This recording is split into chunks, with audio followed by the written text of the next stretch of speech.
Saudara-saudara yang budiman, mari sejenak menyimak satu kisah seekor belalang malang. Ia telah lama terkurung dalam sebuah kotak.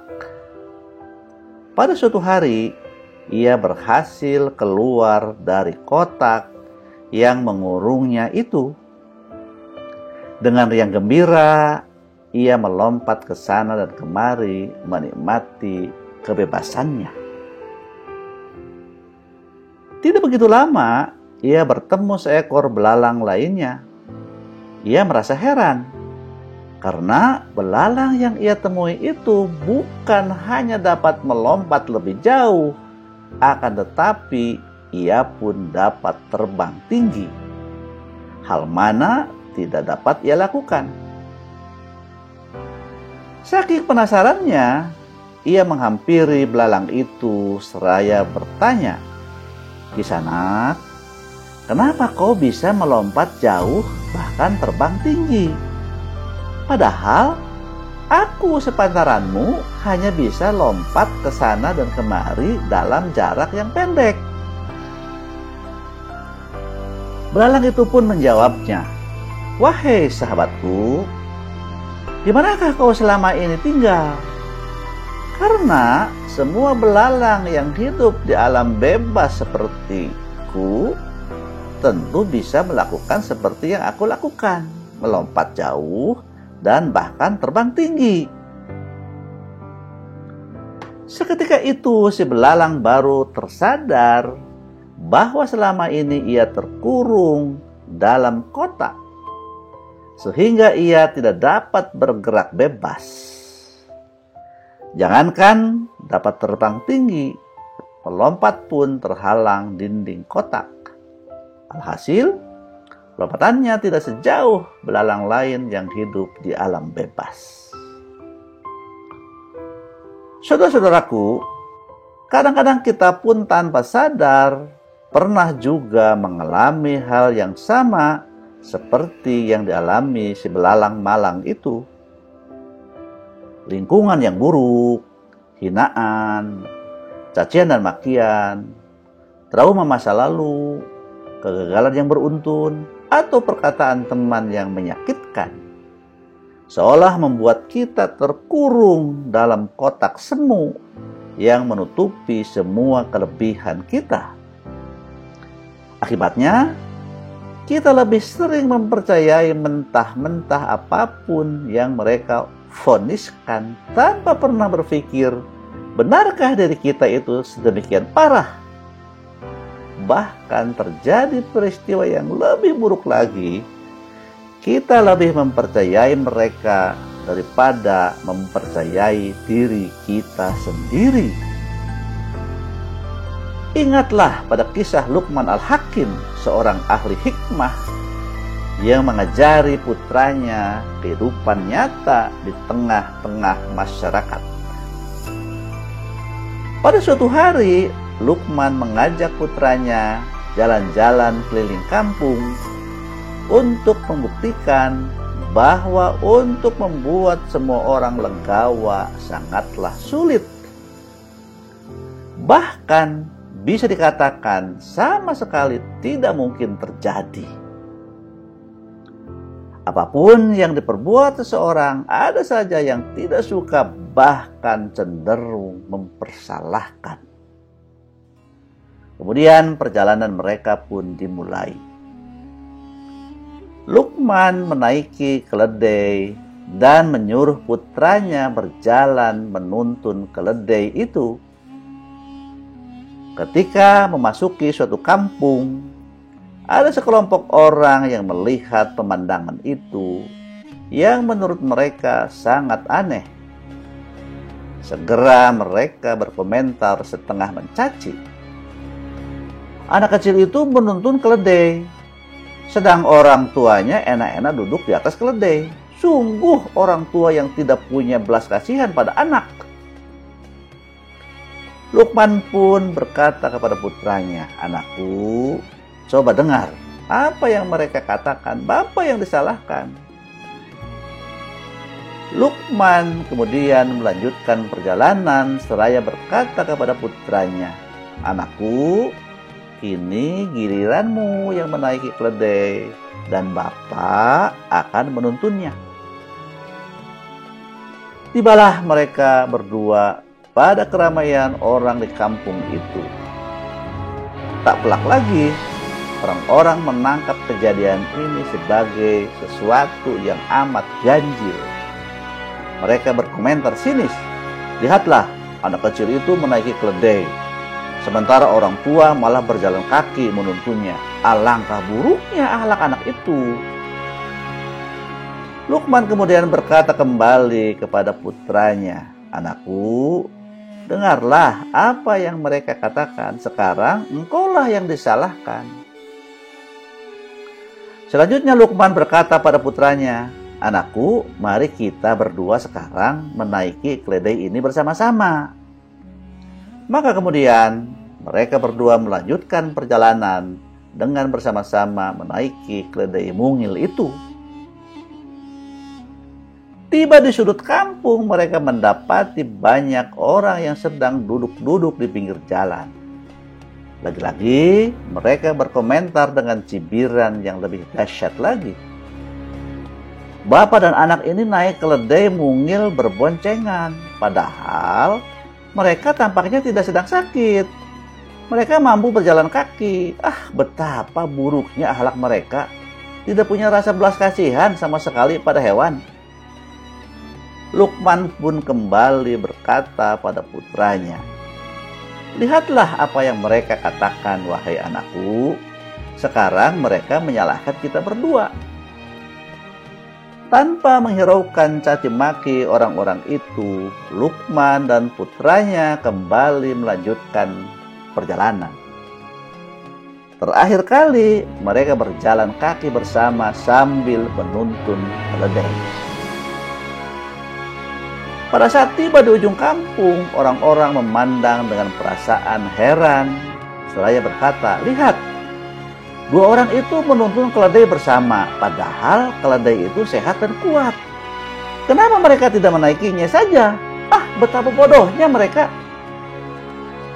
Luqman pun berkata kembali pada putranya, "Dengarlah apa yang mereka katakan, anakku. Kita tetap saja disalahkan dan bahkan dianggap bodoh." Saudara-saudaraku, hikmah apa yang dapat kita petik dari kisah ini? Kisah ini memberikan pelajaran pada kita bahwa manusia haruslah menjadi orang yang kuat, memiliki pendirian yang teguh dan kokoh, tidak goyah oleh terpaan angin, tak lapuk oleh hujan, dan tak lekang oleh panas.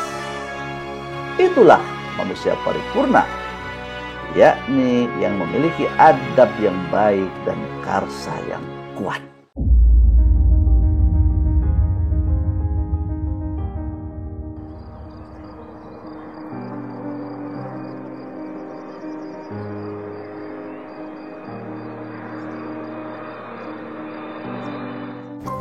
Assalamualaikum warahmatullahi wabarakatuh, pemirsa yang budiman. Pada perbincangan kali ini akan sangat menarik sekali karena Profesor Budimansyah akan menyampaikan simpulan tentang apa gerangan pelecut motivasi yang menjadi daya dorong bagi manusia untuk bergerak mencapai kesuksesan. Oleh karena itu, langsung saja Profesor Budimansyah.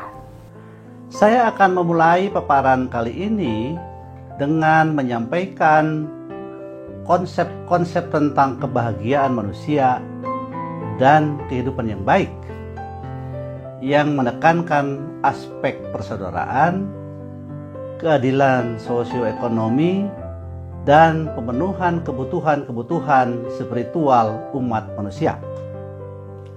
Ini disebabkan karena adanya kepercayaan bahwa umat manusia memiliki kedudukan yang sama sebagai khalifah di muka bumi dan sekaligus sebagai hambanya yang tidak akan dapat merasakan kebahagiaan dan ketenangan batin kecuali jika kebahagiaan sejati telah dicapai melalui pemenuhan kebutuhan material dan spiritual. Tujuan-tujuan hidup ini mengandung semua yang diperlukan manusia untuk merealisasikan kebahagiaannya dan kehidupan yang baik dalam batas-batas syariat agama. Al-Ghazali memasukkan semua perkara yang dianggap penting untuk melindungi dan memperkaya keimanan, kehidupan, akal, keturunan, dan harta benda dalam maqasid. Ini sangat bijaksana. Apa maksudnya sangat bijaksana itu, Prof? Begini, Al-Ghazali meletakkan iman pada urutan pertama dalam daftar maqasid. Karena dalam perspektif Islam, iman adalah isi yang sangat penting bagi kebahagiaan manusia. Imanlah yang meletakkan hubungan kemanusiaan pada fondasi yang benar, memungkinkan umat manusia berinteraksi satu sama lain dalam suatu pergaulan yang seimbang dan saling menguntungkan dalam mencapai kebahagiaan bersama. Iman juga memberikan filter moral bagi alokasi dan distribusi sumber-sumber daya menurut kehendak persaudaraan dan keadilan sosial ekonomi, di samping menyediakan pula suatu sistem pendorong untuk mencapai sasaran seperti pemenuhan kebutuhan dan distribusi pendapatan dan kekayaan yang merata.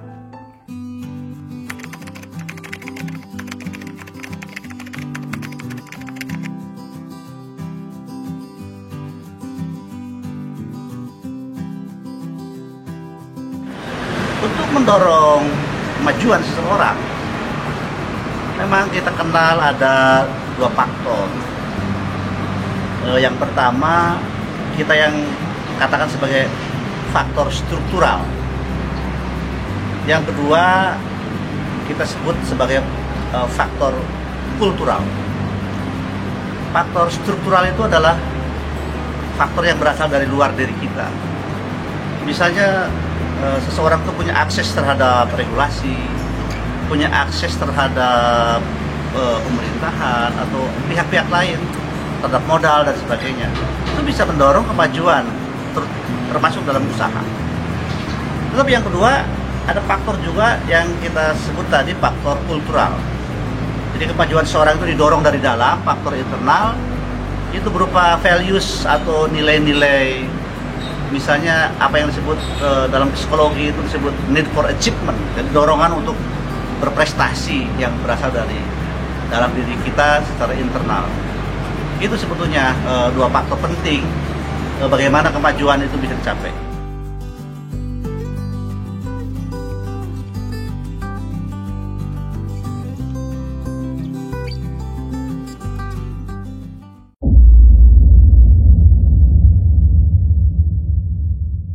Jadi, sebenarnya tanpa menyuntikkan dimensi keimanan, segala usaha akan tidak bermakna. Benar begitu, Prof? Ya, memang begitu. Tanpa menyuntikkan dimensi keimanan ke dalam semua keputusan yang dibuat oleh manusia, dengan mengabaikan di mana hal itu terjadi, baik itu di dalam rumah tangga, ruang direksi perusahaan, pasar atau gedung parlemen, maka tidaklah mungkin diwujudkan efisiensi dan pemerataan dalam alokasi dan distribusi sumber-sumber daya, termasuk untuk mengurangi ketidakseimbangan makroekonomi dan ketidakstabilan ekonomi dalam memberantas kejahatan, keresahan, ketegangan, dan berbagai simptom penyakit anomi. Al-Ghazali menempatkan harta benda dalam urutan terakhir. Apa maknanya, Prof? Mengapa Al-Ghazali menempatkan harta benda dalam urutan terakhir? Karena harta benda bukanlah tujuan itu sendiri. Ia hanyalah suatu perantara atau alat, meskipun sangat penting untuk merealisasikan kebahagiaan manusia. Harta benda tidak dapat mengantarkan tujuan ini, kecuali bila dialokasikan dan didistribusikan secara merata. Hal ini menuntut seperti yang sudah dikemukakan tadi, yaitu penyertaan kriteria moral dalam menikmati harta benda tersebut. Jadi, harta benda itu sejatinya bukan menjadi tujuan. Ya. Bagaimana jika hal itu justru kebalikannya, Prof? Apabila harta benda menjadi tujuan itu sendiri, akan mengakibatkan ketidakmerataan, ketidakseimbangan, dan perusakan lingkungan yang pada akhirnya akan mengurangi kebahagiaan masyarakat di masa sekarang maupun di masa yang akan datang.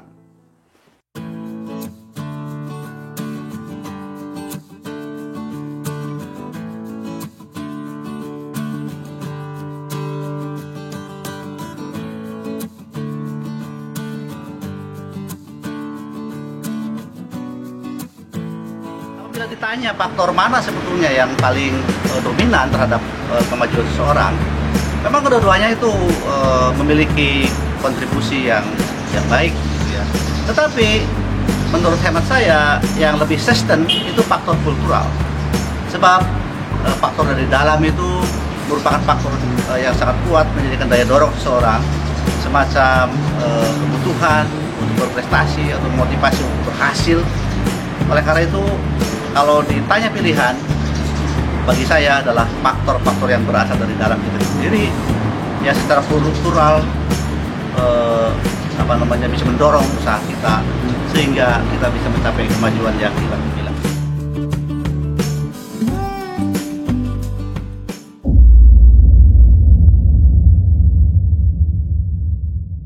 Jadi, apa makna 3 tujuan lainnya yang ditempatkan di tengah, yaitu kehidupan, akal, dan keturunan menurut pandangan Al-Ghazali, Prof? Inilah suatu bukti bijaksananya Al-Ghazali, seperti sudah saya kemukakan di muka.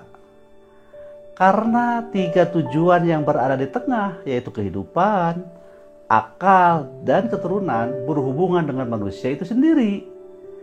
Kebahagiaannya menjadi tujuan utama. Penegasan bahwa komitmen moral bagi perlindungan 3 tujuan tersebut dapat membantu adanya alokasi dan distribusi sumber-sumber daya, karena tidak mungkin berasal dari sistem harga dan pasar dalam suatu lingkungan yang sekuler. Justru kehidupan, akal, dan keturunan umat manusia seluruhnya itulah yang harus dilindungi dan diperkaya, bukan hanya mereka yang sudah kaya. Maknanya apa, Prof? Maknanya adalah segala sesuatu yang diperlukan untuk memperkaya 3 tujuan ini bagi semua umat manusia harus dianggap sebagai kebutuhan. Begitu juga bagi semua hal yang dapat menjamin pemenuhan kebutuhan-kebutuhannya, seperti makanan yang cukup, sandang, papan, pendidikan spiritual dan intelektual, lingkungan yang secara spiritual dan fisik sehat harus tersedia.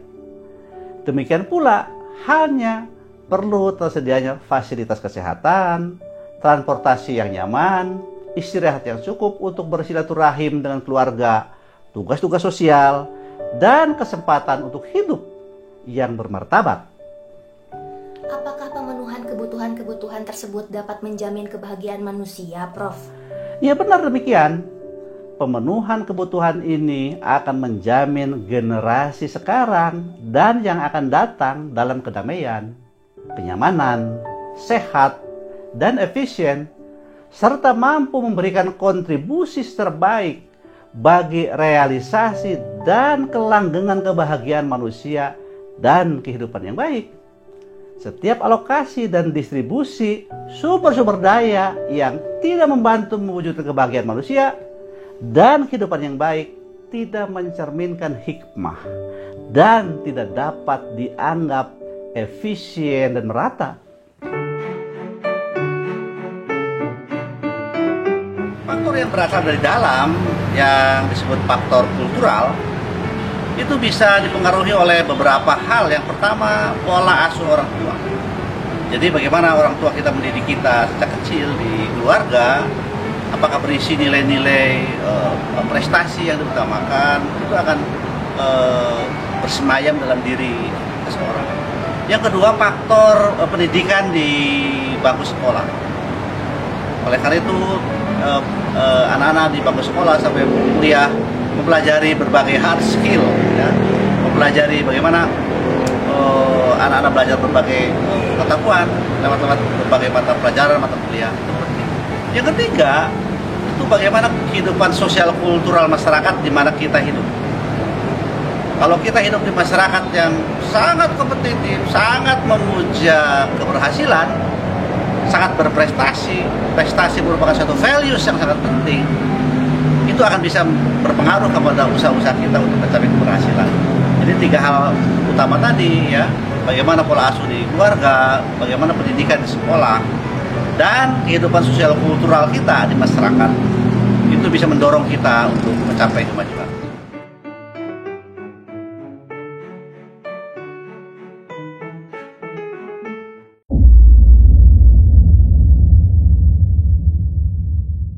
Jadi, apakah sudah dapat ditemukan apa gerangan pelecut motivasi yang kita cari itu, Prof?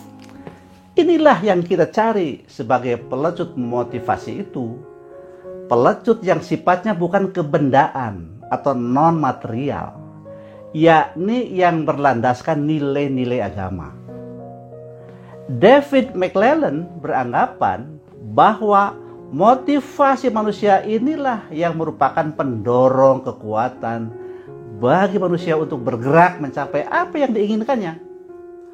Motivasi manusia dari McClelland ini adalah substitusi terhadap motivasi material yang didominasi pandangan dan teori ekonomi barat.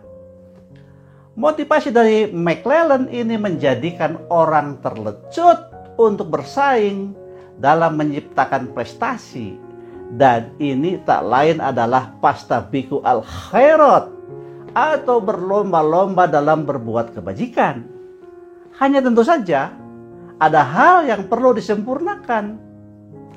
Dalam teori McClelland, ketika ia menyatakan for its own sake, demi kecemerlangan karya, kita para muslim harus menggantinya dengan for God's sake, atau yang biasa kita katakan lillahi ta'ala. Maka kita dapat melengkapi teori McClelland ini dengan pelecut motivasi berlandaskan pada nilai-nilai agama.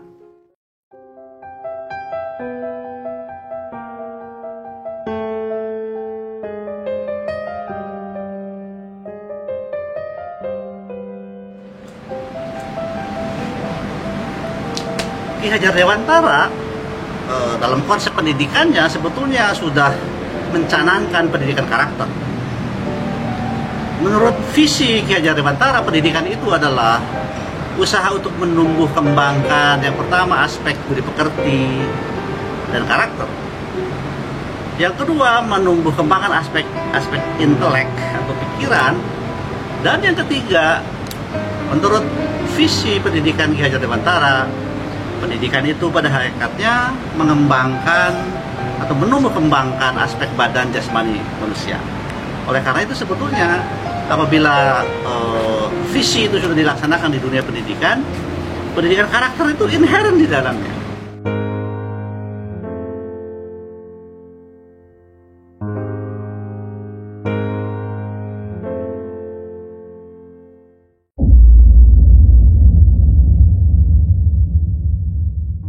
Bagaimana mekanisme pelecutan motivasi itu dalam praktiknya, Prof?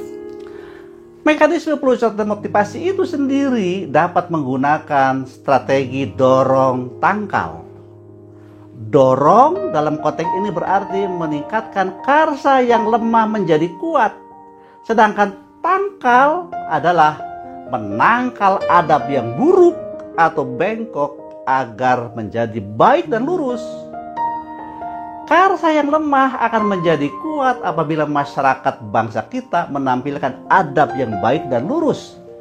Sebab dalam suasana lurus yang lemah akan menjadi kuat. Sebaliknya, dalam keadaan lemah, upaya pencapaian dapat menjadi bengkok. Di samping itu, bila berpegang kepada agama, karsa yang lemah akan menjadi kuat sebab orang akan berikhtiar tanpa menuntut soal harga.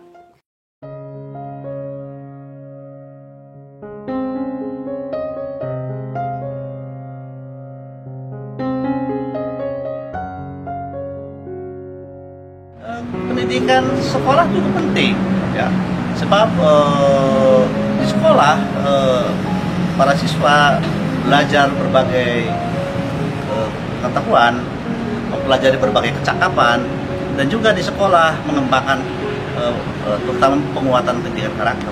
Tetapi sebetulnya pendidikan di sekolah juga harus didukung oleh faktor-faktor lain. Misalnya faktor-faktor yang berasal dari lingkungan keluarga itu bisa menghadirkan sosok anak-anak yang bisa lebih fight gitu menghadapi dunia ini dan bisa lebih siap untuk beradaptasi dengan perkembangan zaman sekarang ini.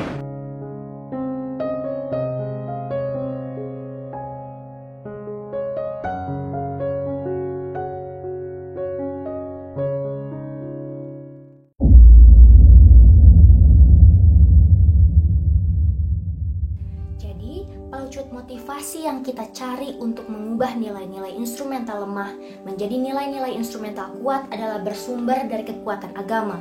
Ya. Untuk menutup perbincangan ini, Prof. Budimansyah dipersilahkan menyampaikan closing statement. Silahkan, Prof.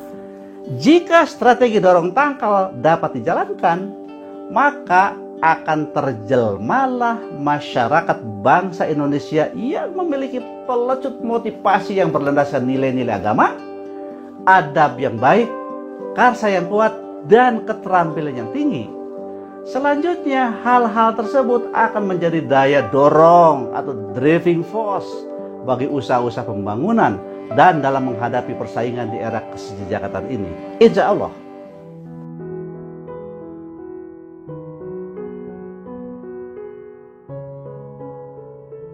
Sebetulnya banyak faktor juga yang bisa memotivasi anak-anak kita untuk lebih berprestasi. Tapi itu berprestasi di bidang intelektual, anak-anak kita pun harus didorong mempunyai kemampuan yang adaptif terhadap kemajuan zaman sekarang. Utamanya ditumbuhkannya karakter-karakter kewirausahaan. Oleh karena itu, pendidikan di sekolah juga dorongan dari keluarga dan regulasi dari pemerintah memang sangat penting untuk menciptakan insan-insan Indonesia yang muda untuk menjadi generasi-generasi yang punya karakter kewirausahaan, sehingga anak-anak muda kita lebih produktif, lebih bisa beradaptasi dengan kemajuan masyarakat yang tantangan demikian kencang, demikian hebat sekarang ini. Oleh karena itu, pendidikan memang mestinya bukan hanya mengembangkan aspek-aspek intelektual, tetapi utamanya harus bisa mengembangkan kecakapan-kecakapan yang praktis untuk bisa hidup di masyarakat, untuk lebih produktif, dan sekaligus menjadi warga negara yang bertanggung jawab terhadap diri sendiri, terhadap keluarganya, terhadap negara bangsanya. Itulah sebetulnya visi Indonesia emas ke depan gitu. Jadi bonus demografi itu harus dimanfaatkan untuk menciptakan generasi muda kita di tahun emas nanti 2045. Benar-benar Indonesia menjadi Indonesia emas, yaitu diisi oleh generasi muda yang produktif, yang punya integritas yang tinggi kepada kemajuan negara dan bangsanya. Itu saja.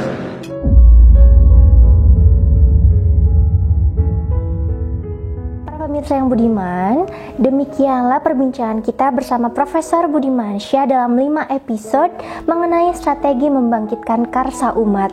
Terima kasih atas atensinya, semoga dapat menginspirasi kita untuk berlomba-lomba dalam berbuat kebajikan. Sampai berjumpa kembali dalam episode yang akan datang dengan tema dan topik yang insya Allah sangat menarik. Wabillahi taufiq wal hidayah. Wassalamualaikum warahmatullahi wabarakatuh.